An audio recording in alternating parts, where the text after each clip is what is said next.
আজকেও দুপুরের খাওয়ার জন্য তৈরি। আমি ভাত ভাত বেড়ে নিয়েছি। ভাত খাওয়াটা আগে হয়ে গেছে, আমি এখন খাবো।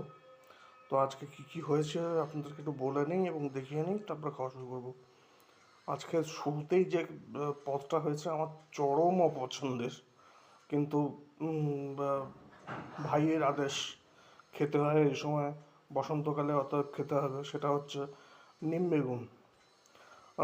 নিম বেগুন আছে, তার সঙ্গে এই নিম বেগুন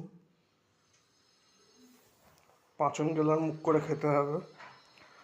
যাই হোক, আর আছে পেঁপের ডালনা, আর আছে ফুলকপির ডালনা, আর আছে আর মাছ।